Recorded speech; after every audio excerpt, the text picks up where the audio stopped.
Part 1 of Bancho the Dish Mansion at Bancho. Hosokawa Katsumoto was the lord of the elegant Himeji Castle, a man who had fought in many wars, and he even participated in the Oni War, a war that would plunge his country into 130 years of conflict. However, while he could not be taken down in battle, even the greatest of men cannot live forever. In 1473, Hosokawa Katsumoto, a deputy to the shogun, was on his deathbed. Most of his loyal retainers ended their own lives at his side, and word was sent to the mansion of his heir. At a mansion at Bancho, Hosokawa Tomonosuke was busy at work, making plans to give his most impressive treasure to the shogun, so that he might be given permission to succeed Katsumoto and move into Himeji Castle. However, one of Tomonosuke's own retainers had set eyes upon Himeji Castle as well. Aoyama Tessan, one of Tomonosuke's retainers, saw this shift in power as his opportunity. If Tomonosuke were no longer in the picture, Tessan would be the one to take control of the beautiful Himeji Castle. However, Tomonosuke did not give his treasure to Tessan for safekeeping, instead entrusting it to his second retainer, Funase. Feigning curiosity, Aoyama Tessan asked a maid of the manor to bring the treasure to him, so he might see it was a gift worthy of the shogun. Okiku, a lady-in-waiting of the castle, came to Tessan's chamber with a wooden box. This set of 10 dishes has been in Lord Hosokawa's family for many years, Okiku said. I must be certain that they are all there, Tessan said. Count them. Okiku nodded and began to count the dishes aloud. Hitotsu, Futatsu, Mitsu, Yotsu, Itsutsu, Mutsu, Nanatsu, Yatsu, Kokonotsu, To. Tessan looked at the box she counted from, and then said, I want to see the quality of those dishes.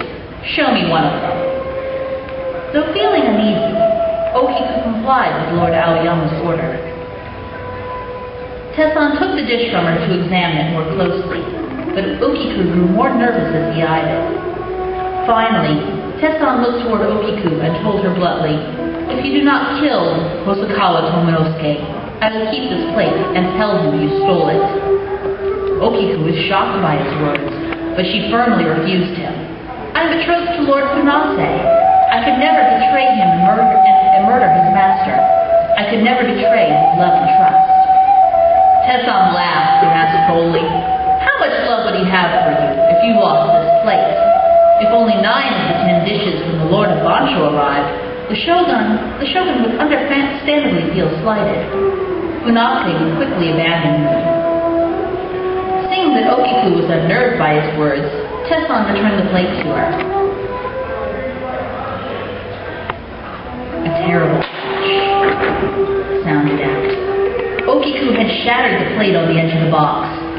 Okiku gazed defiantly at Tessan, saying, I trust Funase's love for me above all things. Hearing the noise from down the hall, Lord Tomonosuke and Funase burst into the room. Seeing the shattered dish, Tomonosuke was shocked. Tessan looked at his master and cried, That maid broke the plate! The woman has gone mad! Funase rushed to his fiancé's side and pled with his lord. I am certain that it was an accident. Okiku would not do such a thing on purpose. The dishes were in my care. If you must punish someone, then punish me. Though Tomonosuke was furious, he could not find it in his heart to punish Funase or Okiku when he saw the way Funase begged for her to be spared. A tense moment elapsed before Tomonosuke agreed to let the incident pass. Knowing that new arrangements would have to be made, he quickly left, and Tessan followed after him. However, before Tessan left, he glanced back and murmured, It was no accident. Even while Funase embraced Okiku, he felt the seeds of doubt planted in his heart. Looking into her eyes, he asked, "It was an accident, wasn't it?" Unable to lie to him, Okiku shook her head and replied, "No, I could not let Tessan speak of you so poorly. I broke the dish to prove that you love me more than anything, as I know you do." Though Funase did love Okiku, he felt rage swelling in his chest. Funase threw Okiku to the ground, and before he knew what had happened, he had done something terrible. Funase had drawn his sword from his side and cut the delicate girl down. In shock at his own actions, Funase took Okiku in his arms. Not knowing what to do, he carried her body to the well outside the mansion, where he knew no one would find her.